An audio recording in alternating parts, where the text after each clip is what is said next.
बिस्मिल्लाहिर्रहमानिर्रहीम। तो नेक्स्ट हमारा था रिएक्शंस ऑफ बेंजीन।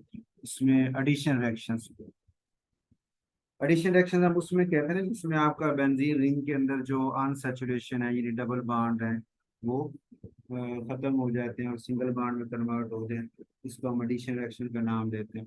और पीछे आपने इसकी रिएक्टिविटी में भी बात की है कि ज्यादातर ये सब्स्टिट्यूशन रिएक्शन शो करना ज्यादा पसंद करता है, क्योंकि सब्स्टिट्यूशन रिएक्शन शो करने में इसका एरोमेटिक करेक्टर खत्म नहीं होता, तीन डबल बॉन्ड इसके कायम रहते हैं। इस वजह से वो बड़ी आसानी से शो कर लेता है। लेकिन एडिशन रिएक्शन शो करने में हमें स्ट्रॉन्ग कंडीशन रखनी पड़ती है, क्योंकि उसमें इसकी स्टेबिलिटी खत्म हो रही होती है, डब कॉन्जुगेशन जो है रेजोनेंस वो खत्म हो रही होती है। इसलिए वो इतनी आसानी से शो नहीं करता। हमें फिर हाई कंडीशन दे के एक्स यानी सीवियर कंडीशन दे के उसको रिएक्शन करवाना पड़ता है। उसमें पहला है जी कैटालाइटिक हाइड्रोजनेशन का, कि बेंजीन से साइक्लोहेक्सेन बना दें। तो उसमें आप लिखेंगे कि हाइड्रोजनेशन करें इस टेम्परेचर पे, इस प्रेशर पे, अंडर प्रेशर, तो निकल की मौजूदगी में तो आपका ये साइक्लोहेक्सेन बन जाएगा।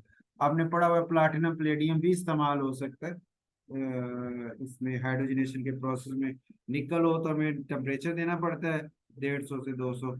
और जो दूसरा है आपका, अगर प्लाटिनम या प्लेडियम यूज होते हैं तो फिर वो रूम टेम्परेचर पे रिएक्शन हो जाता है, क्योंकि वो ज्यादा इस हवाले से स्ट्रॉन्ग कैटलिस्ट है, रिएक्टिव कैटलिस्ट है।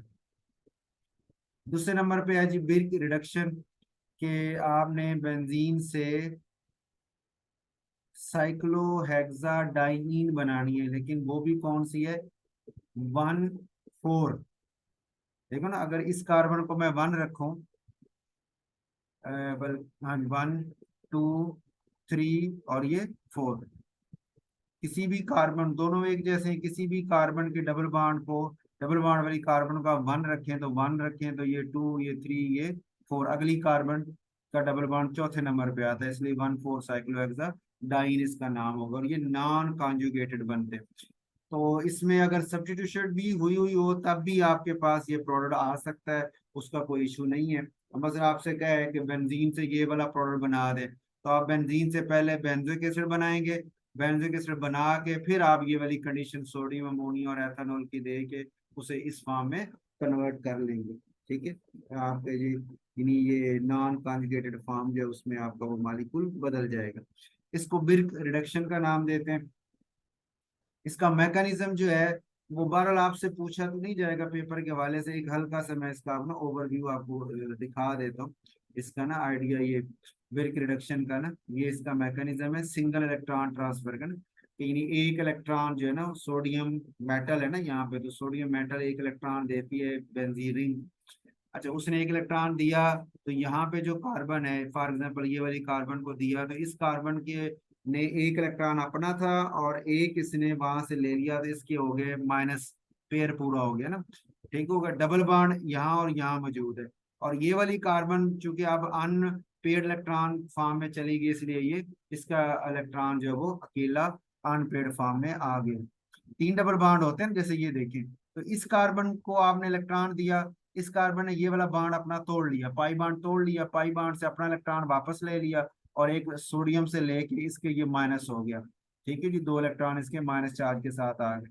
इस कार्बन अगली कार्बन ने अपना इलेक्ट्रॉन यहाँ रखा, इस कार्बन ने अपना इलेक्ट्रॉन वापस ला के यहाँ डबल बॉन्ड बना लिया, तो ये वाली शक्ल आ गई। इस कार्बन का इलेक्ट्रॉन जो था वो इसके पास ही आया ये अनपेड फॉर्म में, ये वाला डबल बॉन्ड ऊपर वाला वैसे का वैसे मौजूद है। ओके हो गई।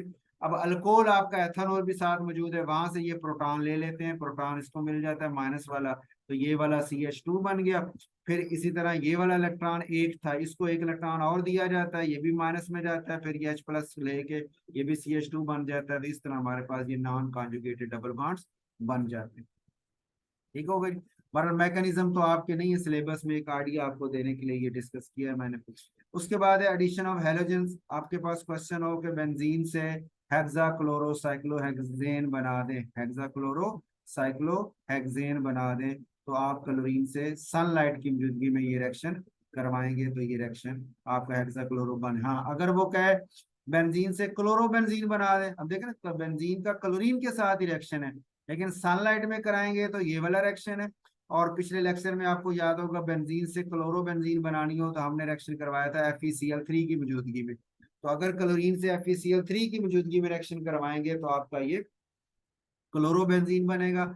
और सनलाइट में कराएंगे तो ये सारे क्यों लगते हैं, ये असल में फ्री रेडिकल मैकेनिज्म है। ये इस फॉर्म में फ्री रेडिकल आते हैं, एक एक करके क्लोरीन आती जाती है। जैसे एक रेडिकल आया, यहाँ से कार्बन ने अपना इलेक्ट्रॉन लेके इसके साथ जोड़ के ये बना लिया, इस कार्बन का इलेक्ट्रॉन रेडिकल बन गया, फिर और क्लोरीन का रेडिकल उसके साथ जुड़ गया। ठीक हो गया। इसी तरह सारों के फॉर्म होते जाते हैं और 6 क्लोराइड आना आके 6 कार्बन के ऊपर अटैच हो जाते हैं। नेक्स्ट है ऑक्सीडेशन रिएक्शन। ऑक्सीडेशन रिएक्शन में हम बात करते हैं कि सिंपल जो बेंजीन है ना, खाली बेंजीन, वो KMnO4 के साथ या ब्रोमिक एसिड के साथ उसकी ऑक्सीडेशन नहीं की जा सकती।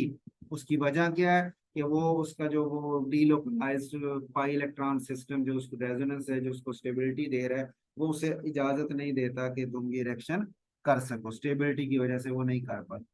फिर भी हम कैटालाइटिक ऑक्सीडेशन कैटलिस्ट की मौजूदगी में, जैसे vanadium pentoxide 450 degree C oxygen की, ये भी आपकी FSC की बुक में रिएक्शन दिया हुआ है, मैलिक एनहाइड्राइड बना लेता है।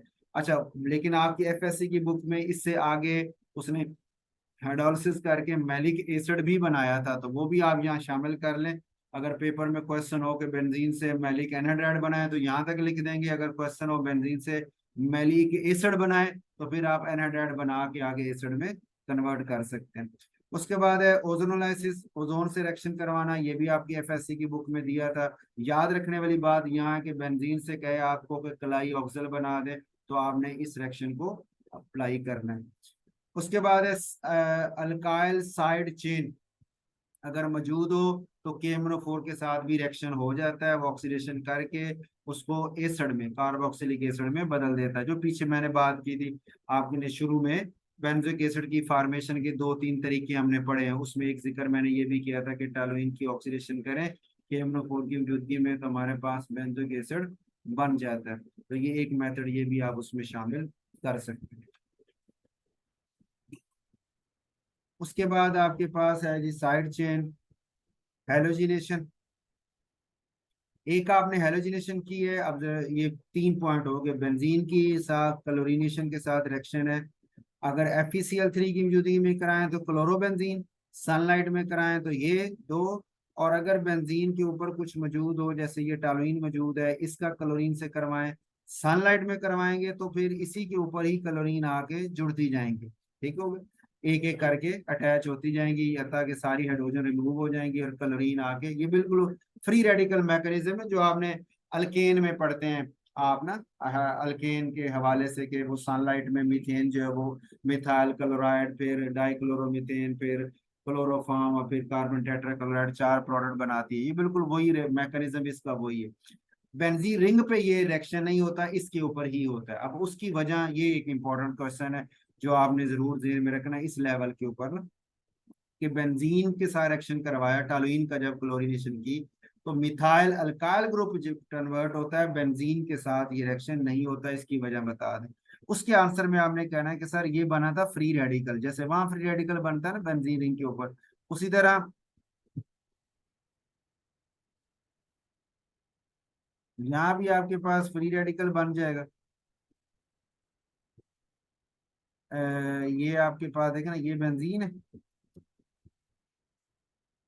उसके ऊपर आपका लगा है अल्काइल ग्रुप, ठीक है, ये मिथाइल ग्रुप लगा, इसका आपने बना दिया रेडिकल। तो इसका बनाया हुआ फ्री रेडिकल जो है ना, ये वो स्टेबल है। स्टेबल कैसे? रेजोनेंस की वजह से ना। रेजोनेंस मतलब कि रेजोनेंस क्या होगी कि आप देखें ना कि यहाँ पे जैसे ये आपका है, ये वाला यहाँ से एक इलेक्ट्रॉन जाएगा यहाँ पे, ठीक हो गया, और इसके साथ मिलकर डबल बॉन्ड बना लेगा, और इसका एक इलेक्ट्रॉन इसी कार्बन के ऊपर वापस आ जाएगा। ठीक हो गया। तो अगली शक्ल इसकी जो बनेगी मैं आपको बता के दिखाता हूँ। रेजोनेटिंग स्ट्रक्चर जो इसका बनेगा वो इस फॉर्म में बन जाएगा। ठीक है, ये आपका डबल बॉन्ड यहाँ खत्म हो जाएगा, यहाँ पे डबल बॉन्ड आपका जनरेट हो जाएगा, और ये रेडिकल आपका इस कार्बन के ऊपर आ जाएगा। अगले शक्ल में ये रेडिकल इस कार्बन के ऊपर आ जाएगा, डबल बॉन्ड यहाँ शिफ्ट हो जाएगा, फिर अगले शक्ल में रेडिकल आपका ये इस कार्बन पे आ जाएगा, डबल बॉन्ड यहाँ शिफ्ट हो जाएगा, तो ये 3 4 5 इसके रेजोनेटिंग स्ट्रक्चर बन जाएंगे। ठीक है, इस रेजोनेंस की वजह से ये स्टेबल हो गया। इसी वजह से हमारा जो जब हम करते हैं तो इसी के ऊपर ही रेडिकल बनता है, क्योंकि नीचे रिंग बेंजीन रिंग उसको स्टेबिलाईज कर रहा होता है रेजोनेंस के अंदर। ठीक हो गया, तो ये एक पॉइंट आपने जरूर ध्यान में रखना है। क्वेश्चन हमारा ये था कि टॉलुइन की क्लोरीनेशन करें सनलाइट में तो बेंजीन रिंग पे क्लोरीन अटैच नहीं होती, सिर्फ अल्काइल ग्रुप पे ही होती है, उसकी वजह बता दें। तो आपने फ्री रेडिकल का मैकेनिज्म, ये रेजोनेंस वाले स्ट्रक्चर भी ड्रा कर सकते हैं, इस तरह ड्रा करके आप उसको बता सकते हैं कि इस वजह से ये नहीं हो रहा। दूसरा, जैसे इसके मैंने दो क्वेश्चन आपको बनाए, एक क्वेश्चन बनाया कि क्लोरीनेशन है सनलाइट में और प्रोडक्ट है, और FeCl3 में क्लोरोबेंजीन का और प्रोडक्ट है। उसी तरह इसमें भी यही है, सनलाइट में कर रहे हैं तो ये प्रोडक्ट आपको मिल रहे हैं, और अगर आप FeCl3 की मौजूदगी में करवाएंगे तो फिर एक क्लोरीन आएगी, और ये चूंकि आर्थो पैरा डायरेक्टिंग ग्रुप है तो एक आर्थो पे आके प्रोडक्ट मिलेगा और एक आपको पैरा पे जुड़ी क्लोरीन का प्रोडक्ट मिलेगा, तो दो प्रोडक्ट मिलेंगे, एक आर्थो वाला और एक पैरा वाला।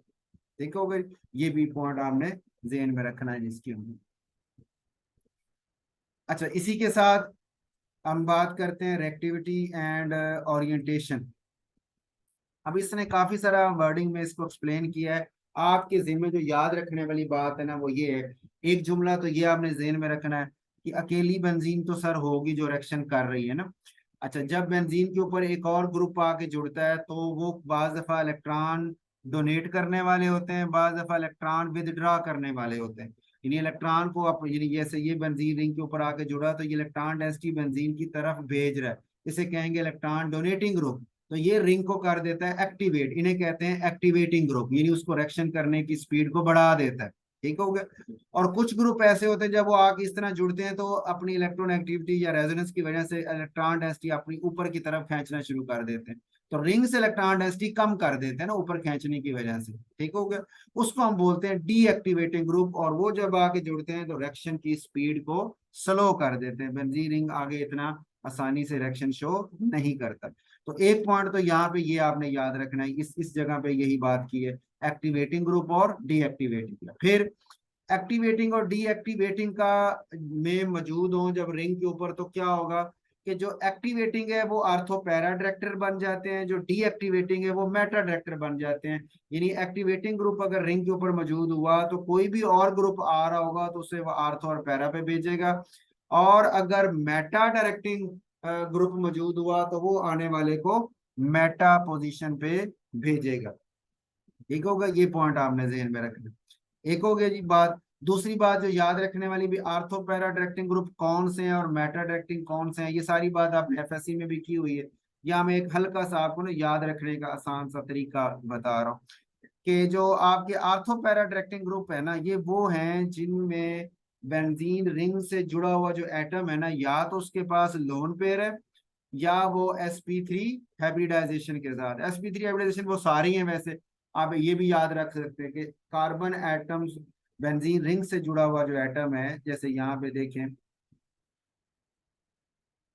ये बेंजीन रिंग है और इससे आपने जोड़ दिया मिथाइल को। ठीक हो गया। अच्छा, अब sp3 हाइब्रिडाइजेशन आपने पीछे भी बात की हुई है, मैं उसको ना ओवरव्यू सिर्फ आपको बता रहा हूँ कि sp3 हाइब्रिडाइजेशन वो थी जिसमें आपको 4 लूप्स मिलते थे। sp3 हाइब्रिडाइजेशन वो क्या थी जिसमें आपको 4 लूप मिलते थे। 4 लूप से मुराद आप टेट्राहेड्रल ज्योमेट्री को देख लें, जैसे यहाँ पे मैं कंफर्मेशन आपको ना अ,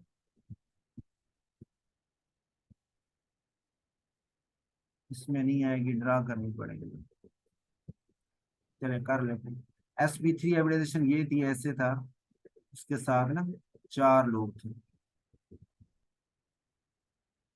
ऐसे ना 4 लूप थे। ठीक है, और जो sp2 वाला था उसके साथ 3 लूप थे।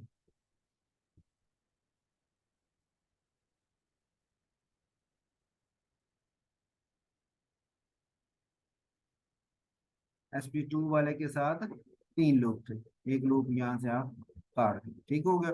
और जो sp वाला था उसके साथ सिर्फ 2 लूप थे।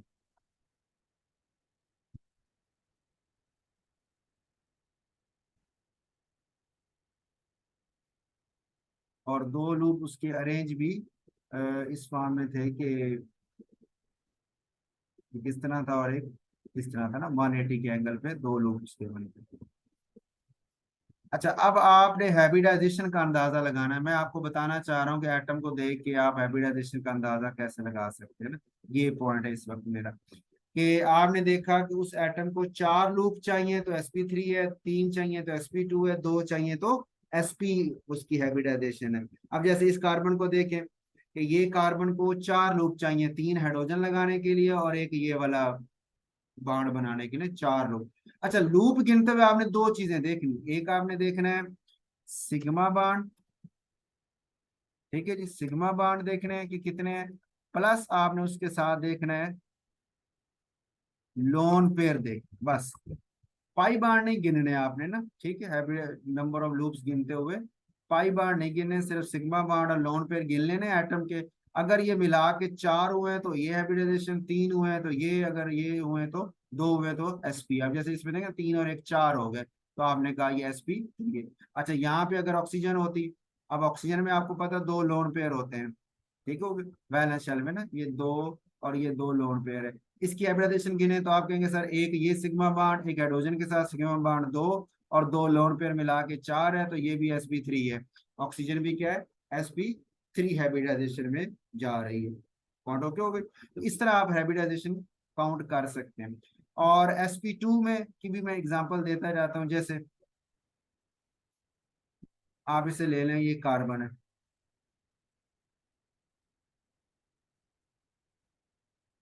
ठीक है जी, इसके साथ यहाँ पे बना हुआ है डबल बॉन्ड, ये डबल बॉन्ड। अब इस कार्बन को देखें, आप कहेंगे कि सर ये कार्बन है sp2, क्यों, एक लूप, एक सिग्मा बॉन्ड, दूसरा सिग्मा बॉन्ड और एक हाइड्रोजन के साथ 3, पाई बॉन्ड को मैंने नहीं गिना, एक हाइड्रोजन का सिग्मा बॉन्ड, एक ये कार्बन वाला सिग्मा बॉन्ड और एक ये कार्बन वाला सिग्मा, 3 बॉन्ड इसको चाहिए, तो 3 लूप चाहिए, 3 sp2 हो गया, तो ये कार्बन sp2 है। अब यहाँ पे अगर ऑक्सीजन लग जाए कार्बोनाइल हो गया। अच्छा, कार्बोनाइल के साथ अब यहाँ पे जो मर्जी आप अटैच करते जाए ना, मैं इसको इधर बना लेता हूँ, ये कार्बन, ये होगी कार्बोनाइल। अब कार्बोनाइल के साथ आप यहाँ पे जो मर्जी अटैच करते जाएं, मतलब H लगा देंगे तो अल्डिहाइड है, OH लगा देंगे तो एसिड है, कार्बन लगा देंगे तो कीटोन है, ठीक है जी, और O लगा के फिर आप इसके आगे वो लगा दें, कार्बन लगा देंगे तो वो एस्टर है, नाइट्रोजन लगा देंगे, यहाँ नाइट्रोजन लगा देंगे तो अमाइड है, ठीक है, यहाँ नाइट्रोजन लग जाए तो अमाइड है। इधर जो मर्जी अटैच होता रहे। बेंजीन से जुड़ी हुई कार्बन आपकी sp2 है तो वो इलेक्ट्रॉन विद ड्राइंग है, वो मेटा डायरेक्टिंग है, वो डीएक्टिवेटिंग है, या वो sp है, sp2 हो जाए या sp हो जाए। sp से मुराद जैसे यही मैं बता सियानो ग्रुप है, ठीक है जी। अब ये वाला आपका कार्बन sp हाइब्रिडाइजेशन है ना, कि एक सिग्मा बॉन्ड यहाँ और एक यहाँ, दो इसको चाहिए तो sp हो गया। ये कार्बन अब बी इलेक्ट्रॉन विद ड्राइंग में चली जाएगी। अब एक नजर एग्जांपल को देखें, आर ग्रुप sp3 है, ऑक्सीजन sp3 है, नाइट्रोजन दो, ये एक ये और एक लोन पेयर sp3 है, 4 की वजह से। ये नाइट्रोजन भी एक आर एक एच, एक ये बॉन्ड 3 और एक लोन पेयर 4 sp3 है, ये भी 2 3 और लोन पेयर 4।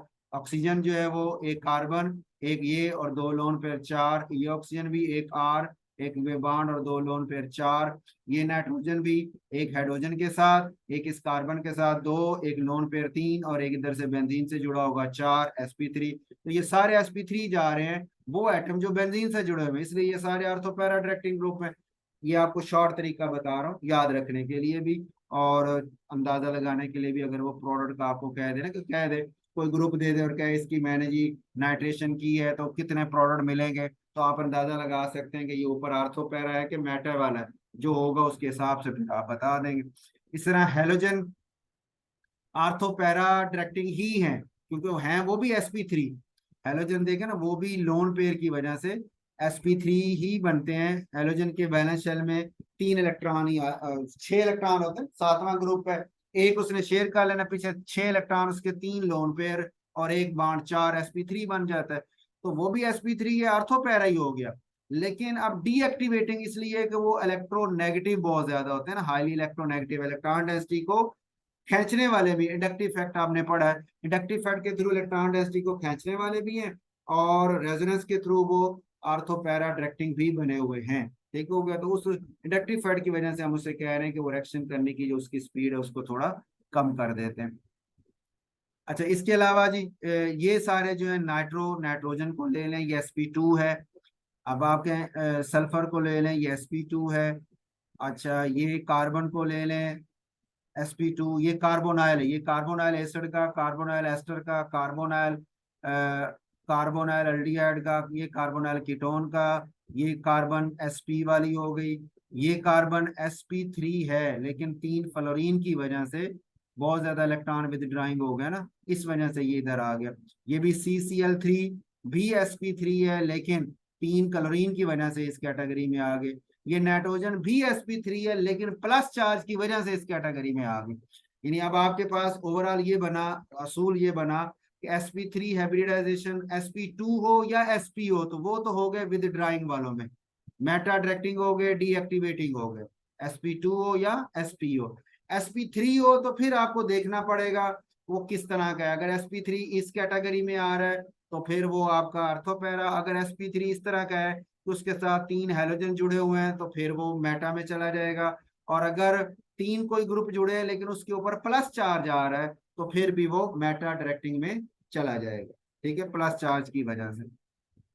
अच्छा, नाइट्रो वाले का स्ट्रक्चर का मैं थोड़ा सा एक्सप्लेन कर देता हूँ आपको। नाइट्रो का आप स्ट्रक्चर बनाया ना नाइट्रोजन के साथ, तो बनता है ऐसे, ये नाइट्रोजन है, एक ऑक्सीजन यहाँ पे है जी, और एक ऑक्सीजन ने यहाँ पे कोऑर्डिनेट कोवलेंट बॉन्ड बनाया हुआ ना, कोऑर्डिनेट कोवलेंट बॉन्ड होता है जिसको हम प्लस माइनस से शो कर रहे होते हैं, मुंह नाम ऐसे शो करते हैं, ये प्लस में है, ठीक है, और ये वाला माइनस में, या एरो से भी शो कर लेते हैं, एरो से कोऑर्डिनेट। अच्छा, इस नाइट्रोजन का आप देखें ना sp2 क्यों है कि एक सिग्मा, एक सिग्मा, एक सिग्मा, तो 3 हो गए, तो 3 वाला sp2 हो गया। ठीक हो गया। इसी तरह ये बेंजीन सल्फोनिक एसिड की बात करेंगे, SO3H वाला ना, तो ये वैसे थोड़ा सा एक्सेप्शनल केस बन जाता है। इसको मैं अगर स्ट्रक्चर ड्रा करूँ ना तो ऐसे है,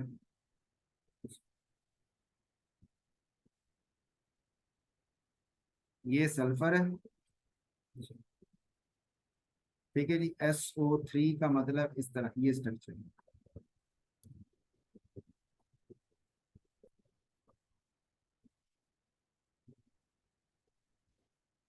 ये एस सल्फोनिक एसिड ना, SO3H वाला।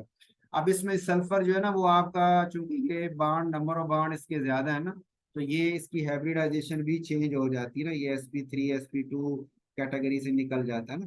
ठीक हो गया, तो वो देखें ना इसमें एक, वैसे आप देखें तो 1 2 3 4 सिग्मा बॉन्ड है, तो 4 सिग्मा बॉन्ड को हम वैसे sp3 में लेके आते हैं, बाकी इसके p ऑर्बिटल 2 खाली होंगे जिसकी वजह से ये बना रहा है, 2 पाई बॉन्ड भी बना रहा है, तो आप sp3 रख लें। लेकिन चूंकि 3 ऑक्सीजन आके जुड़े पड़े हैं इलेक्ट्रोनेगेटिव, इसलिए ये फिर विद ड्राइंग में चला गया, यानी मेटा डायरेक्टिंग पे चला गया। जैसे यहाँ पे आपने कहा ये sp3 है, ये भी, लेकिन 3 क्लोरीन की वजह से वो मेटा डायरेक्टिंग में चला गया। ओके होगा यहाँ तक।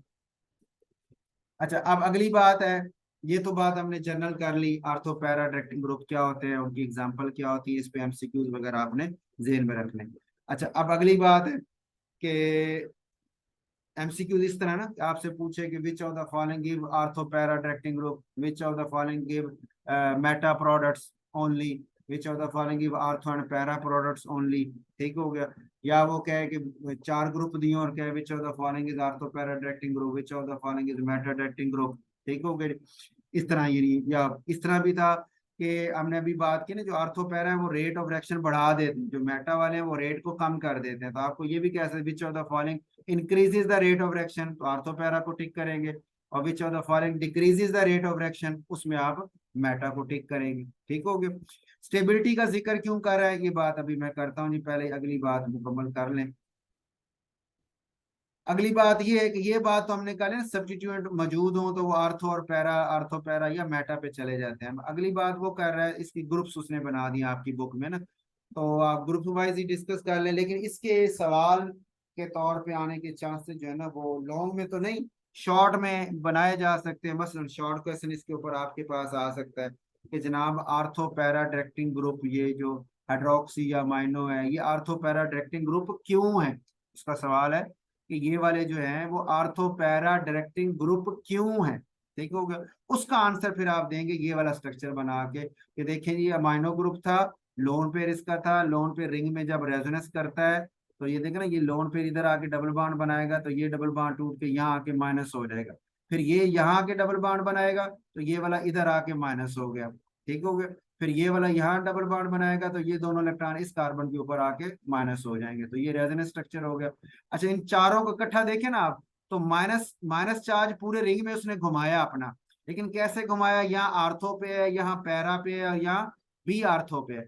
आर्थो और पैरा के ऊपर माइनस चार्ज आया है। इसका मतलब जब एक इलेक्ट्रोफाइल आएगा इसके साथ रिएक्शन करने के लिए, तो उसको इलेक्ट्रोफाइल का तो था ना ई प्लस था, इलेक्ट्रॉन की कमी थी, तो उसको इलेक्ट्रॉन डेंसिटी तो यहाँ यहाँ और यहाँ ही ज्यादा मिलेगी, तो यहीं से उसके ऊपर अटैक होगा और वो या यहाँ जुड़ेगा या यहाँ जुड़ेगा या यहाँ जुड़ेगा, यानी आर्थो पोजीशन पे जुड़ेगा या पैरा पे जुड़ेगा। अब उसका सवाल था ये आर्थो पैरा डायरेक्टिंग ग्रुप क्यों है, तो आपने कहा सर आर्थो पैरा इसलिए है कि रेजोनेंस के थ्रू इसने अपनी आर्थो और पैरा पोजीशंस पे इलेक्ट्रॉन डेंसिटी बढ़ा ली है। इस बढ़ाने की वजह से जब इलेक्ट्रोफाइल आता है तो इसका रिएक्शन इन्हीं पोजीशंस के ऊपर हो रहा होता है।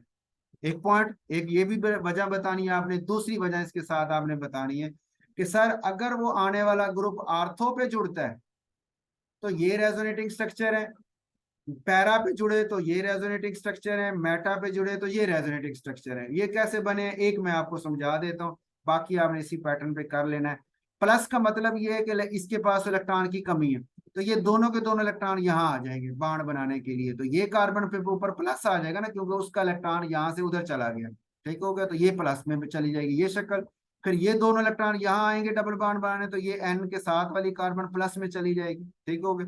फिर वही शक्ल आगे वो लोन पेयर नीचे आएगा तो वो प्लस ऊपर नाइट्रोजन के ऊपर चला जाएगा। ठीक है, ये इसके चार रेजोनेटिंग स्ट्रक्चर। अच्छा, इसमें आप देखें ना, और इसमें जो पैरा वाला है उसमें भी इसी तरह चलेगा, चार रेजोनेटिंग स्ट्रक्चर बने हैं, और जो मेटा उसमें इस तरह तीन बने।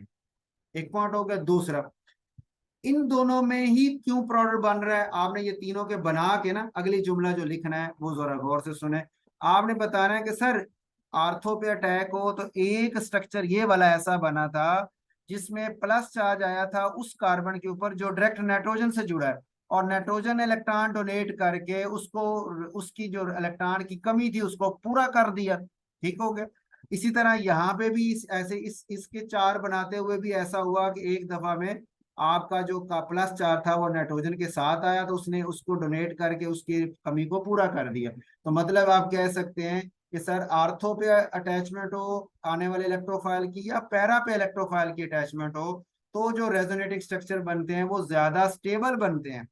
और मेटा पे हो तो उसमें प्लस चार्ज जिन जिन कार्बन पे घूमता है उनको प्लस चार्ज को बैलेंस करने के लिए नाइट्रोजन वहां मौजूद नहीं होती, तो ये इतने ज्यादा स्टेबल नहीं बनते। इस वजह से भी इलेक्ट्रोफाइल आपका आर्थो और पैरा भी अटैच होता है, क्योंकि ये वाली इंटरमीडिएट जो है वो ज्यादा स्टेबल बनते हैं। ये मेरे जुमले ओके हो गए। सवाल था ये आर्थो पैरा क्यों है, आपने एक ये स्ट्रक्चर बनाया कि अपनी आर्थो पैरा पे इलेक्ट्रॉन डेंसिटी बढ़ा देता है, दूसरा आपने ये तीनों बना के बताया कि आर्थो पे अटैचमेंट हो पैरा पे हो तो ज्यादा स्टेबल रेजोनेटिंग स्ट्रक्चर है, मेटा पे हो तो स्टेबल नहीं है, इस वजह से आर्थो पैरा पे ही अटैचमेंट होती है। दो बातें होगी। अच्छा, तीसरी बात जो आपने बतानी है रेट ऑफ रिएक्शन, इसी के अंदर भी बात कर सकते हैं, ये अलग से सवाल हो सकता है कि rate of reaction ortho para के ज्यादा क्यों है और मेटा डायरेक्टिंग के रेट ऑफ रिएक्शन कम क्यों है। ये उसने बात की ना कि जो सिग्मा कम्प्लेक्स आपका बनता है अरीनियम आयन, जो अरीनियम आयन बना था ना पीछे, आपको याद हो इलेक्ट्रोफिलिक सब्स्टिट्यूशन रिएक्शन में हमने बात की थी, मैं आपको उसकी शक्ल दिखाता हूँ।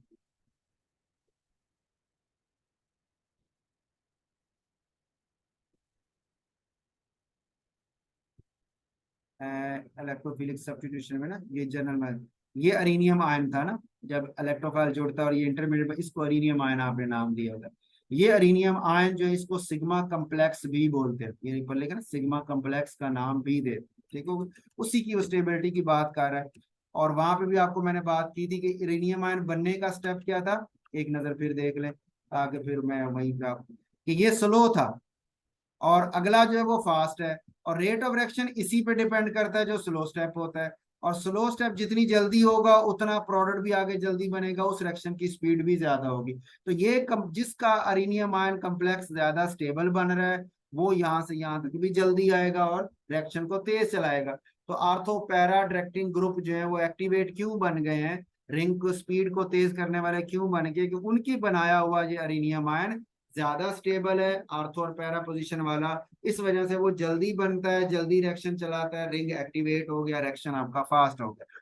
लेकिन जब मेटा डायरेक्टिंग लगेंगे तो वो रिएक्शन की स्पीड को कम कर देंगे, क्यों, क्योंकि वो इस अरेनियम आयन को इतना स्टेबलाइज नहीं करते बल्कि उल्टे डिस्टेबलाइज कर रहे होते हैं। अब उसकी वजह एक्सप्लेन हम करते हैं उसको भी आगे। यहाँ पे अब आपके करने वाला क्वेश्चन सिर्फ यही है, बाकी वर्डिंग आप एक दफा जरूर पढ़ लें, लेकिन करने वाली बात जो याद करने वाली वो ये, यहाँ उसने सिग्मा कम्प्लेक्स की बताई है, रेट ऑफ रिएक्शन के हवाले से बात की, जो भी मैं बात करके आया हूँ। ये शॉर्ट क्वेश्चन इसके हवाले से हो सकता है कि इसका आर्थोपैरा का रेट ज्यादा क्यों है और मेटा का कम क्यों है, तो इसका जिक्र। फिर ये आर्थोपैरा डायरेक्टिंग ग्रुप क्यों है, तो आपने ये स्ट्रक्चर मेन याद करना है और उसके साथ ये वाले याद करना है। बाकी वर्डिंग में उसने इसी को ही एक्सप्लेन किया, आप एक दफा जरूर पढ़ लें, लेकिन मेन आप वर्डिंग अपनी वर्डिंग में भी आप बता सकते हैं।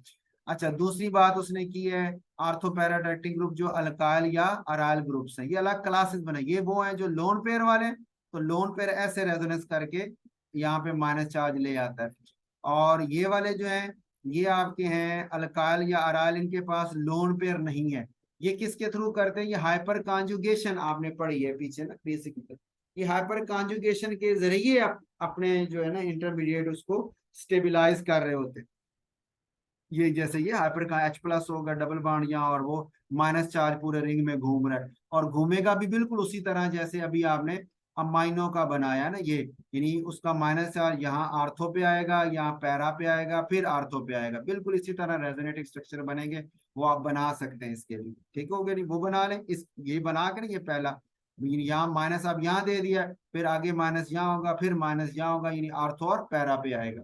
एक रीजन ये बताई कि आर्थो पैरा क्यों है, दूसरे उसके भी आर्थो पे 3, पैरा पे 3 और मेटा पे भी इसके 3 है, लेकिन आर्थो पे प्लस चार्ज आ रहा है उस कार्बन पे जो इस ग्रुप से जुड़ी हुई है, और वो कांजू उसको स्टेबल बना रही है उसकी तरफ इलेक्ट्रॉन डेंसिटी को पुल करने की वजह से, तो ये वाले ज्यादा स्टेबल हो गए और ये वाले इतने स्टेबल ना हुए, क्योंकि प्लस चार्ज जो है वो इधर उधर ही घूमता रहा है, इस कार्बन के पास नहीं आया, इस वजह से ये इतना स्टेबल नहीं, तो आर्थो पैरा प्रोडक्ट ही ये दे रहे हैं। ये ग्राफ की शक्ल में उसने एक्सप्लेन करने की कोशिश की कि नॉर्मल अरेनियम आयन का तो एनर्जी है ये वाली, जब आर्थो पैरा जुड़ते हैं तो वो उसको ले जाते हैं स्टेबल बना देते हैं, वो ले गए नीचे, ये देखा ना, ये आर्थ पैरा पे इलेक्ट्रोफाइल है तो ज्यादा स्टेबल हो गया, कम एनर्जी जल्दी बन जाएगा, रिएक्शन उसका स्लो स्टेप बड़ी जल्दी होगा और कम एक्टिवेशन एनर्जी की वजह से, और वो जो रिएक्शन एक्टिवेट हो जाएगा।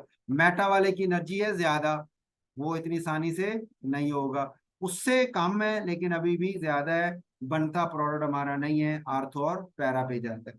नाइट्रो पे ले जाए, नाइट्रो ग्रुप लगे, आप वो देखना पैरा पे लगा तो वो तो बहुत ज्यादा हाई चला गया, बहुत ज्यादा उसने अनस्टेबल बना दिया, इतनी हाई एक्टिवेशन एनर्जी हम कवर नहीं कर सकते, और कभी भी आप इलेक्ट्रॉन विदड्राइंग, ये नाइट्रो इलेक्ट्रॉन विदड्राइंग है ना, इलेक्ट्रॉन विदड्राइंग ग्रुप से पैरा पे या आर्थो पे सब्स्टिट्यूशन आप हासिल नहीं कर सकते। मेटा पे अगर करता है तो उसकी एनर्जी एक्टिवेशन एनर्जी इन सारों से पैरा और आर्थो से कम है, तो कम होने की वजह से वो ही बना सकता है वो, इसलिए वो बना लेता है। लेकिन अरेनियम से चूंकि वो हाई एनर्जी पे, इसलिए उसका रेट ऑफ रिएक्शन इससे क्या हो गया, कम हो गया, हाई एक्टिवेशन एनर्जी होने की वजह से। तो ये इसे हम बोलते हैं एनर्जी प्रोफाइल डायग्राम। तो एनर्जी प्रोफाइल डायग्राम की बेस पे भी आप इस एक्टिविटी को एक्सप्लेन कर सकते हैं, अगर वो कहे कि इसकी बेस पे एक्सप्लेन करे तो इसी को ड्रा करके एक्सप्लेन कर दें, और इसका जिक्र ना करे वैसे कहे तो उसमें आप ये वाले आर्थोपैरा का जिक्र कर दें, इसकी वो ड्रा करके उस बेस पे भी आप बता सकते हैं। तीसरी कैटेगरी है हेलोजन वाली की, जो आर्थोपैरा है लेकिन डीएक्टिवेटिंग है। अब ये ना इलेक्ट्रॉन पार्शियल माइनस होता है ना, हाई इलेक्ट्रोनेगेटिव, इंडक्टिव फैक्ट के थ्रू इलेक्ट्रॉन डेंसिटी खींच रहा होता है, लेकिन रेजोनेंस में लोन पेयर को इधर भेज के अपनी आर्थो और पैरा पोजीशन के ऊपर ये माइनस चार्ज बना रहा होता है। तो रेजोनेंस में ये आर्थो पैरा को एक्टिवेट कर रहा है और इंडक्टिव फैट में ये इलेक्ट्रॉन डेंसिटी को खींच भी रहा है। ठीक हो गया। तो उसके इस असर की वजह से, इंडक्टिव फैट की वजह से, ये रिएक्टिविटी इसकी इतनी ज्यादा नहीं हो पाती। प्रोडक्ट ये आर्थो पैरा ही देता है। अगर आप पूछेंगे सर वो क्यों, दो अपोजिट काम हो रहे हो और आपको प्रोडक्ट एक ही तरफ से मिल रहे हो, तो इसका मतलब ये कि वो वाला फैक्टर जीत गया। रेजोनेंस का इफेक्ट ज्यादा स्ट्रॉन्ग है इंडक्टिव फैट की निस्बत से, और उसकी वजह भी यही है कि जो चीज स्टेबलाइजेशन की तरफ लेके जा रही होती है उसका इफेक्ट ज्यादा होता है। देखिए ना, रेजोनेंस क्या कर रही है, एक जगह इलेक्ट्रॉन डेंसिटी इकट्ठी नहीं कर रही बल्कि पूरे रिंग पे घुमा रही है, पूरे रिंग पे डिस्ट्रीब्यूट कर रही है। इस वजह से रेजोनेंस का इफेक्ट जो है वो ज्यादा बेहतर इफेक्ट है, ज्यादा स्टेबिलिटी की तरफ सबको ले जाने की कोशिश कर रहा है। और इंडक्टिव फैट क्या कर रहा है, वो कह रहा है सारों से मैं पैसे खींच के ना अपने पास ही रख लूं और सारे गरीब हो जाए और मैं अमीर हो जाऊं। तो इस चक्कर में फिर वो क्या होगा, सिस्टम आपका मुआशरा सारा डिस्टर्ब हो जाएगा। और यही हाल इसने कर दिया यहाँ पे, बेंजीन रिंग का खींचने की वजह से इसने कहा इलेक्ट्रॉन डेंसिटी मैंने अपने पास ही रखनी, आगे नहीं जाने देनी। इस वजह से इस रिंग की रिएक्शन करने की सलाहियत कम हो गई। ठीक हो गए। हमारा इस्लामी निज़ाम है ना ज़कात वाला निज़ाम, तो इसीलिए है ना ज़कात का सिस्टम कि आप पैसे को डिस्ट्रीब्यूट करें, सदका खैरात है, वो सारों का निज़ाम इसीलिए बनाया हुआ कि गरीबों को, सारों को अपने मुआशरे में पैसे डिस्ट्रीब्यूट होने चाहिए, ताकि इस तरह ना हो कि एक जगह पैसा बहुत ज्यादा बाकी जगह कुछ ना हो, तो वो सिस्टम स्टेबल नहीं होता, वो मुआशरा स्टेबल नहीं चलता। फिर वो क्या करेंगे, जो गरीब होंगे वो चोरी डाके शुरू कर देंगे, मुआशरा आपका डिस्टर्ब हो जाएगा। अच्छा, चौथी टाइप है जी मेटा डायरेक्टिंग ग्रुप्स की, जिसमें अनशेयर्ड इलेक्ट्रॉन पेयर जो है उन वो नहीं होते, लोन पेयर नहीं होता। sp2 हाइब्रिडाइजेशन है या sp हाइब्रिडाइजेशन है या sp3 है, तो इस तरह है कि लोन पेयर उसके पास नहीं, नंबर एक। नंबर दो, जुड़े हुए भी उसके पास और ग्रुप है, इलेक्ट्रोनेगेटिव काफी सारे ग्रुप जुड़े हुए हैं उसके साथ हैं, तो इस वजह से वो सारे उसको इलेक्ट्रॉन विद ड्राइंग ग्रुप बना देते हैं। ठीक हो गई।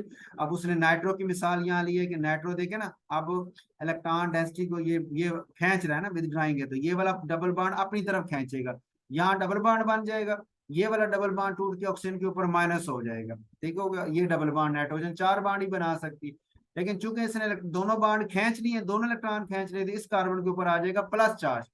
फिर ये दोनों इलेक्ट्रॉन यहाँ जाएंगे तो यहाँ प्लस चार्ज, ये दोनों यहाँ आएंगे तो यहाँ प्लस चार्ज हो जाएगा आपका। तो ये अब इसने ना विदड्राइंग ग्रुप ने क्या किया, अपनी आर्थो और पैरा पोजीशन के ऊपर प्लस चार्ज को लेके आया, यानी इलेक्ट्रॉन डेंसिटी को कम कर दिया। अब इलेक्ट्रोफाइल अगर एक आता है जिसके पास पहली इलेक्ट्रॉन डेंसिटी की कमी है, तो यहाँ कमी वाली जगह पे तो अटैचमेंट नहीं हो सकती ना, वो फिर ये जो मेटा वाली पोजीशन है जहाँ पे इसकी निस्बत से रिलेटिवली इलेक्ट्रॉन डेंसिटी थोड़ी ज्यादा है, इसी के ऊपर ये अटैचमेंट हो सकती है ना, तो यहीं से वो जुड़ेगा और जुड़ के बॉन्ड अटैचमेंट करके प्रोडक्ट बना देगा। ठीक हो गया। तो उसने पूछा कि electron with drawing group Meta directing क्यों है, तो आपने एक ये शक्ल बता दी, फिर उसके भी आर्थो पैरा और मेटा वाले आपने रेजोनेटिव स्ट्रक्चर ड्रा कर देने हैं। अब हैं तो तीनों के चार चार स्ट्रक्चर ही, लेकिन जरा गौर करें तो आप देखेंगे कि सर आर्थो में भी एक शक्ल ऐसी आई जिसमें प्लस चार्ज उस कार्बन के ऊपर आया जिस कार्बन के ऊपर ये ग्रुप जुड़ा हुआ था।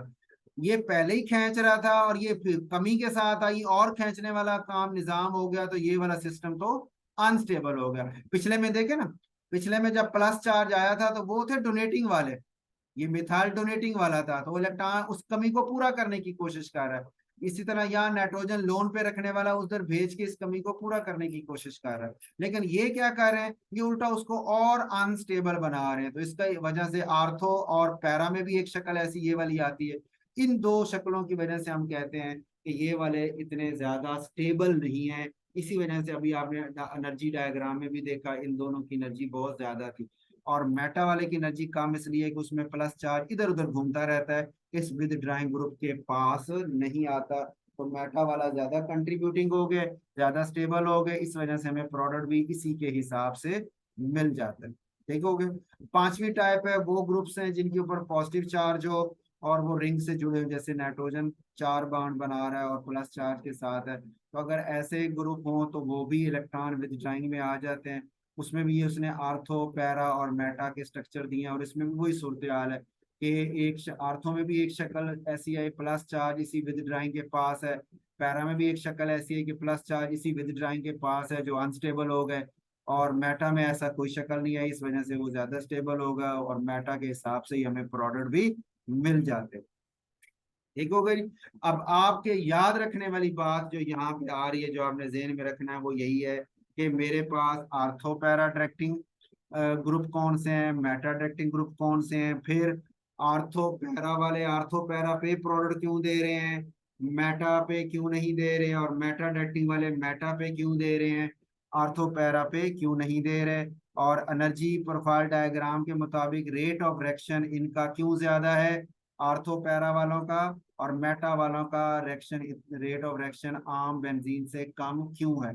तो ये सारे सवालों के जवाब आपको इस तरह इसमें सिर्फ यही करने हैं। बाकी एडिशनल जो पढ़ लें, आपने जो पढ़ लें, जो वर्डिंग उसने लिखी उसको एक्सप्लेन करने के लिए सवाल आपके यहाँ पे यही बनते हैं, और ये ज्यादातर शॉर्ट क्वेश्चन ही होते हैं, लॉन्ग वगैरह के चांस इसमें नहीं है। ठीक हो गई। उसके बाद आपके पास है orientation in disubstituted benzene. अच्छा, आपके सिलेबस में जो पॉइंट मेंशन था वो असल में था ओरिएंटेशन एंड रिएक्टिविटी। ठीक हो गया। ये उसने क्लियर नहीं किया कि ओरिएंटेशन में मोनो सब्स्टिट्यूटेड है या डाई सब्स्टिट्यूटेड भी है। तो डाई सब्स्टिट्यूटेड भी, मेरा मशवरा तो यही, आप इसको भी एक नज़र जरूर देख लें, ताकि आइडिया हो पेपर में सवाल आए तो आप उसको कर सकें। सवाल क्या आएगा ये मैं समझाने के बाद फिर उसको डिस्कस करता हूँ कि इसका सवाल कैसे आ सकता है। ठीक हो गया। अच्छा, सवाल में इसका ये आपके पास है, इसके मेटा आपके ना इसमें ओरिएंटेशन वाले में ना, कि अब दो ग्रुप जुड़ गए, एक ग्रुप जुड़ा हो दूसरा आ रहा, तो वो तो हमने आर्थोपैरा की बात कर ली। अब दो जुड़े हुए हैं तो फिर मैं क्या करूंगा, अब उसमें उसने मिसाल दी है कि देखिए अगर दो आर्थोपैरा है, ये भी आर्थोपैरा है, ये भी आर्थोपैरा है। अब जरा आपने पहले ये आइडिया लेना है कि ये इसके मुताबिक यहाँ आर्थो पे आना चाहिए या यहाँ पैरा पे आना चाहिए, ऐसे ही है ना। और इसके मुताबिक आर्थो ये और ये है, और पैरा ये वाली है, तो अब प्रोडक्ट कहाँ लगे। तो इसमें आपने असूल जो याद रखना है वो एक पहला जुमला, अगर दोनों आर्थो पैरा हों तो उसमें जो स्ट्रॉन्ग आर्थो पैरा है ना वो डोमिनेट करेगा। स्ट्रॉन्ग से मुराद ये कि जो लोन पे रख रहा है, देखो ना इसके पास लोन पे नहीं है, ये सिर्फ हाइपर कॉन्जुगेशन की वजह से बना हुआ था। ये लोन पेयर के साथ रखने वाला सही मानों में इस ये इलेक्ट्रॉन डोनेटिंग ग्रुप है, लोन पेयर की वजह से, तो ये स्ट्रॉन्ग हो गया। तो जो स्ट्रॉन्ग होते हैं वो डोमिनेट करते हैं, तो अब आपका इसमें प्रोडक्ट यहाँ आएगा या यहाँ आएगा। ठीक हो गया। OH के हिसाब से आर्थो और पैरा पे लगेगा। इस तरह इसमें भी आपका ये स्ट्रॉन्ग है ऑक्सीजन वाला, तो या तो आर्थो यहाँ या यहाँ आर्थो पे लगेगा, पैरा पे लग नहीं सकता क्योंकि वहां से पहले ही मौजूद है ग्रुप। इस तरह यहाँ पे भी, इस केस में भी ये स्ट्रॉन्ग है, तो स्ट्रॉन्ग के हिसाब से आर्थो और पैरा पे आएगा। तो आपने ये पॉइंट ध्यान में आया कि अगर दोनों ही इलेक्ट्रॉन डोनेटिंग ग्रुप लगे हों तो स्ट्रॉन्ग इलेक्ट्रॉन डोनेटिंग ग्रुप के हिसाब से आप प्रोडक्ट बना लेंगे। ठीक हो गया। और अगर एक आर्थो और एक पैरा हो, अगर एक आर्थो पैरा डायरेक्टिंग ग्रुप हो और एक मेटा डायरेक्टिंग ग्रुप, जैसे chlorine ortho para, nitro Meta, methyl ortho para, और जो कार्बोक्साइल है वो मेटा। ठीक हो गया। अगर ऐसी सूरत हाल हो तो फिर आपका आर्थो पैरा डायरेक्टिंग ग्रुप ही आपका वो उसी के हिसाब से यानी इसके हिसाब से आर्थो और पैरा ये है ना, तो यही बनेंगे। इस तरह इसके हिसाब से आर्थो और पैरा ये है तो वही बने। ठीक हो गया। क्योंकि वो एक्टिवेट कर रहे होते हैं ना रिंग को, तो उन्हीं के हिसाब से फिर वो उन्हीं के हिसाब से ही प्रोडक्ट बनता है। जुमले ओके हो गए। दोनों आर्थो पैरा हैं तो स्ट्रॉन्ग वाला के हिसाब से बना लेना है, वीक को छोड़ देना है। और एक आर्थो पैरा और एक मेटा है तो फिर आपने आर्थोपैरा को देख लेना, मेटा को छोड़ देना। ठीक हो गया। अब जैसे यहाँ पे एक मिसाल इसने दिया, अब आप कहेंगे सर हमने याद ये तो रख लिए याद, तो सवाल क्या आएगा, सवाल ये आएगा जैसे ये इसने दिया, आपको कहेगा कि जनाब ये जो है आर्थो क्लोरोटालोइन है, इससे ये वाला प्रोडक्ट बना दें। देखिए, या ये वाला प्रोडक्ट बना दें, कोई प्रोडक्ट इसमें से ना। अब आप तो कहेंगे ना ये मिथाइल, और देखो ना इसमें ये जो तीसरी कैटेगरी, अब मिथाइल भी इतना स्ट्रॉन्ग इलेक्ट्रॉन आर्थोपैरा नहीं था, क्लोरीन भी इतना स्ट्रॉन्ग नहीं था। तो जब दोनों ग्रुप आपके सेम डायरेक्टिंग हो तो फिर उनमें कंपटीशन हो जाता है, और दोनों ही अगर सेम का मतलब दोनों ही कमजोर है, तो इसलिए प्रोडक्ट आपको सारे यहाँ मिल रहे हैं, देखो ना। मसलन मिथाइल कह रहा है यहाँ पे और यहाँ पे होनी चाहिए, तो यहाँ पे भी प्रोडक्ट है ये नाइट्रो का, यहाँ इस पोजीशन पे भी प्रोडक्ट है ये वाला, ठीक है। क्लोरीन कह रही नहीं यहाँ और यहाँ होना चाहिए, तो यहाँ के हिसाब से भी है और यहाँ होना चाहिए उसके हिसाब से भी है, ठीक हो गया। ये तीसरा पॉइंट हो गया। अच्छा, चौथा पॉइंट है कि दोनों के दोनों आपके जो है वो सेम एबिलिटी की हो, दोनों सेम सलाहियत रखते हो। जैसे ये क्लोरीन और ब्रोमीन दोनों मेटा आर्थो पैराटैक्टिक है और डीएक्टिवेटेड भी है, सेम कैटेगरी में आ जाते हैं, ठीक हो गया। तो इस केस में फिर आप कहेंगे सब्स्टिट्यूशन जो है वो उन दोनों के दरमियान में होने के चांसेस, यानी उस जगह पे होंगे जहाँ पे वो कह लेना दोनों एक ही बात कर रहे हैं। जैसे देखो ना, क्लोरीन कह रही है आर्थो और ये पैरा, ठीक हो। क्लोरीन कह रही या यहाँ लग जाओ या यहाँ लग जाओ। ब्रोमीन कह रही यहाँ लग जाओ या यहाँ लग जाओ, ठीक हो गया। ब्रोमीन के हिसाब से ये पैरा ये आर्थो, क्लोरीन के हिसाब से ये दोनों आर्थो और ये पैरा, ठीक हो गया। अब इसका मतलब यहाँ अटैचमेंट हो या यहाँ अटैचमेंट हो या यहाँ, तीनों पोजीशन वो दोनों बता रहे हैं, कोई फर्क नहीं है, ठीक हो गया। अब तीनों में से कहीं भी अटैचमेंट हो सकती है, इसमें फर्क नहीं हो सकता। हाँ ये होता है कि जैसे ये बड़े बड़े ग्रुप हैं तो ये वाला आके उनके दरमियान में अटैच होने के चांसेस कम है, इस दो इनके दरमियान में आके अटैच होने के चांसेस जो है वो थोड़े कम है, ठीक हो गया। और इधर उधर अटैच होने के चांसेस जो है वो थोड़े ज्यादा है, ठीक है ना। सेंटर में दोनों के दरमियान में सिर्फ 1% है, बड़ा ग्रुप है ना नाइट्रो, तो स्टीरिक हिंड्रेंस की वजह से दरमियान में नहीं आ सका। अब यहाँ अटैचमेंट है या यहाँ अटैचमेंट है, तो ये भी 62%, 37, यानी दोनों की काफी परसेंटेज आई हुई है। पांचवा ये है कि एक मेटा डायरेक्टिंग हो और एक आपका आर्थो पैरा डायरेक्टिंग ग्रुप हो, तो उस केस में आप, अच्छा मेटा डायरेक्टिंग भी ऐसा है, तो फिर आपका आने वाले ग्रुप जो है वो ortho to the meta directing जाएंगे। ये देखो ना, ये क्लोरीन कह रही है यहाँ और यहाँ हो, ठीक है हो गया। और नेट्रो कह रहा है यहाँ और यहाँ हो। जब क्लोरीनेशन होती है तो वो यहाँ इन क्लोरीन के हिसाब से, ये वही हिसाब है जो यहाँ हमने किया है, कोई पॉइंट। एक मेटा डायरेक्टिंग है और एक आपका जो है वो आर्थोपैरा है, तो आर्थोपैरा के हिसाब से हो जाएगा। ये उसने आर्थोपैरा के हिसाब वाला ही रिएक्शन हमें बना दिया। ओके हो गया यहाँ तक। ये तो हो गए जनरल पॉइंट जो आपने जेन में रखने हैं कि दोनों आर्थोपैरा हो, एक स्ट्रॉन्ग एक वीक, तो क्या होगा कि स्ट्रॉन्ग वाले को देखेंगे। अगर एक आर्थोपैरा एक मेटा हो तो आर्थोपैरा वाले को देखेंगे।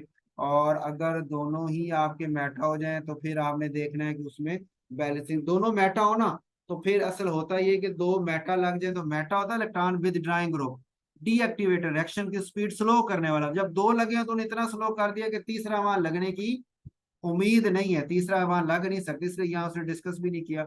एक आर्थो और एक पैरा। अच्छा, ये दो दो लगे, दो आपके हैं एक जैसी कैटेगरी के, तो फिर उसमें हमने कहा वो पॉसिबिलिटी बनती है जिसमें स्टेरिक हिंडर्स वगैरह जैसे ना हो, ठीक होगा। ये जनरल बात होगी।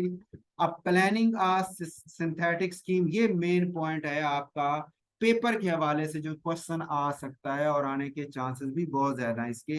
अमूमन ऐसे ही सवाल आते हैं। क्या सवाल आते हैं? आपको कहते हैं फलां कंपनी, जैसे बेंजीन से कहेगा ये वाला प्रोडक्ट बना दो, बस आपने अब खुद देखना है कि मैंने पैरा पे बनाना है, पैरा पे प्रोडक्ट, ठीक है। पैरा, मिथाइल और नाइट्रो एक दूसरे की पैरा पोजीशन पे, लेकिन अब मैं पहले लगाऊंगा मिथाइल ग्रुप, क्योंकि मिथाइल है आर्थो पैरा डायरेक्टिंग ग्रुप ना।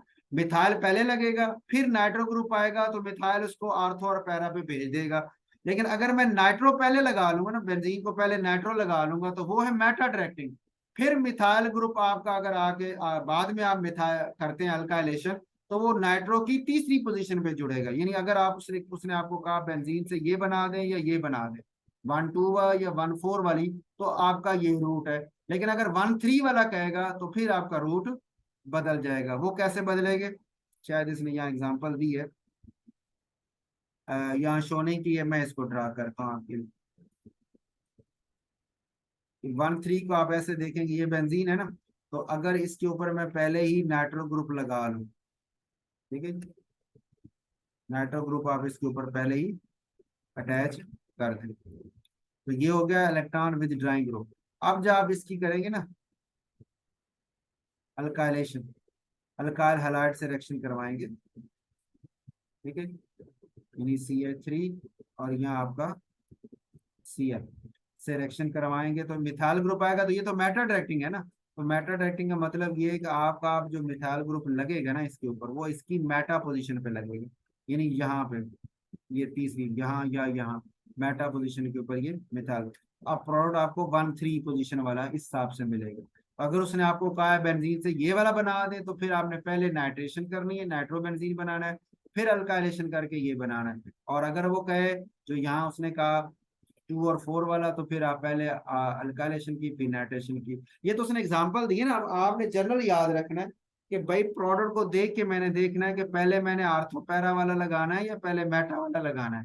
ठीक हो गया। अब ये तो दो दो की मिसाल है ना, ये एग्जांपल 3 की भी हो सकती है। 3 ग्रुप्स के साथ भी आपसे कन्वर्जन पूछी जा सकती है, पर 3 के हिसाब से आपको आइडिया लेना पड़ेगा कि मैंने प्रोडक्ट कौन सा बनाना है। मिसाल के तौर पर मैं एक एग्जांपल आपको देता जाता हूँ। जैसे आप एग्जांपल है ये वाली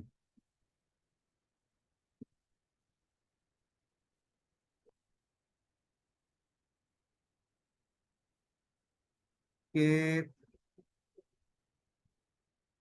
अब हाइड्रोक्सी ग्रुप तो आपके नहीं आया सिलेबस उसमें ना। हाँ, उसके रिएक्शन नहीं है अभी ना। तो अभी हम इस तरह करते हैं फिर, मतलब वो बेंजीन को फिनोल में बदलना ना।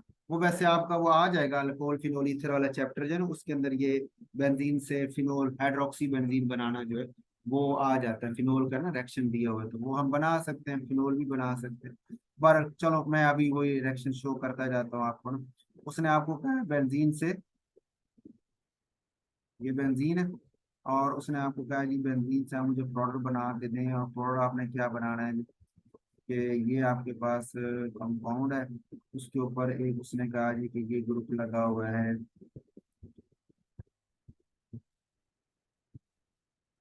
एक ग्रुप आपका लगा हुआ है जी ये हाइड्रोक्सी का, एक ग्रुप आपका लगा हुआ है जी फाइल का, सॉरी, एक ग्रुप आपका लगा है मिथाइल का। ठीक है, और तीसरा वो आपको कह रहा है आप यहाँ लगा दें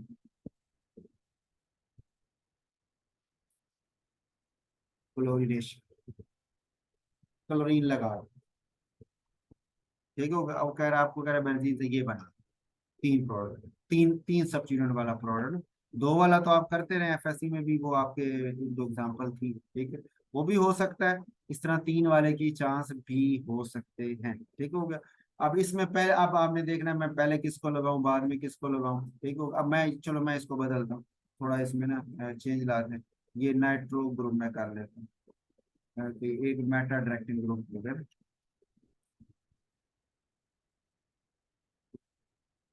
ये नाइट्रो ग्रुप। अब ठीक है। वो कहता है अब इसका प्रोडक्ट बना दो। ठीक हो गई। अब आप कहेंगे सर मैं ना ऐसे करता हूँ कि पहले मैं बेंजीन को पकड़ता हूँ, बेंजीन की मैं पहले लेता हूँ जी फिनोल में बदल लेता हूँ। पहले किस में बदल लेता हूँ जी, फिनोल में बदल लेता हूँ। ठीक हो, आपने बेंजीन से फिनोल बना ली।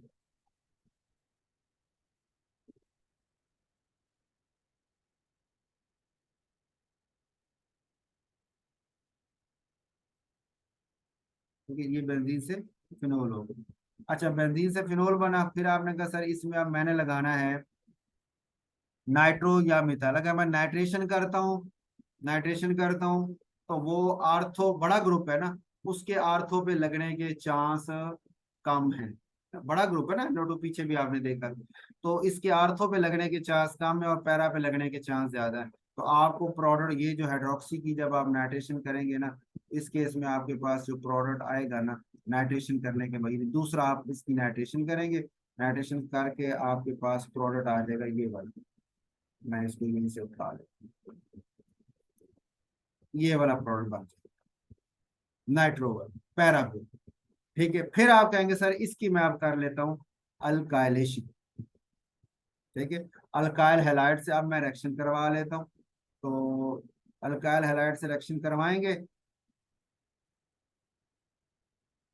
आप कहेंगे सर अब मेरे पास वो अल्काइल हैलाइड आके अटैच हो जाएगा। और अब ये मुझे पता है कि जब एक आर्थो पैरा और एक मेटा हो तो आर्थो पैरा के हिसाब से चलते हैं, और आर्थो इसकी पैरा पोजीशन पे तो नाइट्रो जुड़ा पड़ा, अब इसकी आर्थो ही फारेग है, तो आर्थो यहाँ या यहाँ आके वो मिथाइल ग्रुप जुड़ जाएगा, तो ये मिथाइल हैलाइड से मैं रिएक्शन कराऊंगा तो ये वाला प्रोडक्ट मेरा बन जाएगा। ठीक हो गया। तो इस तरह के ना रिएक्शन ये तीन तीन सब्स्टिट्यूएंट के साथ ये पॉसिबल है आपके पेपर में ना। तो इस उस लिहाज से आपने ये जो ये वाला टॉपिक इसको अपने सामने रखना है, और इसके हवाले से आपने ये रिएक्शन भी देगा। अब ये इसने दो की दी है, इसी तरह ये इसने बनानी थी ब्रोमीन और नाइट्रो, तो इसने पहले पैरा पे बनानी थी ना, तो ब्रोमीन जो है वो आर्थो पैरा है, इसने पहले ब्रोमिनेशन की और फिर इसने नाइट्रेशन की है। ठीक है, यहाँ पे इसने कोई मिथाइल से आर्थो पैरा लेना था, तो पहले नाइट्रेशन मिथाइलेशन की है बेंजीन की और फिर नाइट्रेशन की है। ठीक हो गया। और अगर इसको एसिड में बदलेगा,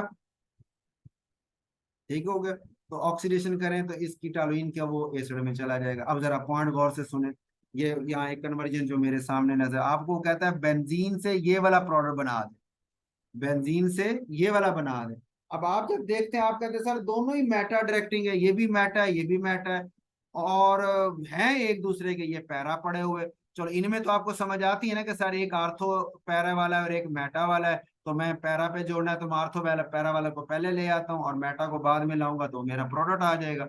बात समझ आ गई। यहाँ दोनों ही मेटा डायरेक्टिंग है और दोनों को जोड़ना पैरा की पोजीशन पे, इसका मतलब ये है कि आपको फिर पहले आर्थो पैरा वाला कोई प्रोडक्ट लाना पड़ेगा, उसको इसमें बदलना पड़ेगा। तो ये उसने एग्जांपल दी कि पहले बेंजीन से आप बना लें टालोइन, ठीक है, टालोइन बना के उसको फिर नाइट्रेशन करें तो पैरा पे आ जाएगा। अब इसकी ऑक्सीडेशन कर दें तो CH3 की आपने पढ़ी थी KMnO4 से ऑक्सीडेशन होकर कार्बोक्सिलिक बन जाता है, तो आपका ये वाला प्रोडक्ट बन जाएगा। ठीक हो गया। अब इसी तरह तीसरी एग्जांपल उसने दी है, मेटा पे अगर आपने बनाना है तो पहले आप क्या करो, उसकी ये कार्बोक्साइल ग्रुप ही पहले बना लो, टालुइन लेके पहले उसको ऑक्सीडेशन करके कार्बोक्साइल बना लो, फिर नाइट्रेशन कर लो, तो ये मेटा डायरेक्टिंग है ना, तो मेटा पे नाइट्रो ले आएगा। इसी तरह सल्फोनिक ग्रुप के भी आपका नाइट्रो ग्रुप है, ब्रोमीन आपका आर्थो पैरा है, तो पहले मैंने फिर सल्फोनिक ग्रुप लेके आऊं क्योंकि मुझे मेटा पे चाहिए ना ये दोनों एक दूसरे के, तो सल्फोनिक पहले मौजूद होगा, ब्रोमीन से जब कराऊंगा तो मेटा पे चला जाएगा। ठीक हो गई। उसके बाद आपके पास है बस ये पॉलीसाइक्लिक वाला फिर नेक्स्ट लेक्चर में करते हैं। तो इसमें आपके सामने अब मैंने ये ना ये सिंथेटिक स्कीम इसको आपने फोकस करके इलेक्ट्रोफिलिक सब्स्टिट्यूशन रिएक्शन वाले जो है ना इसको आपने देखना है।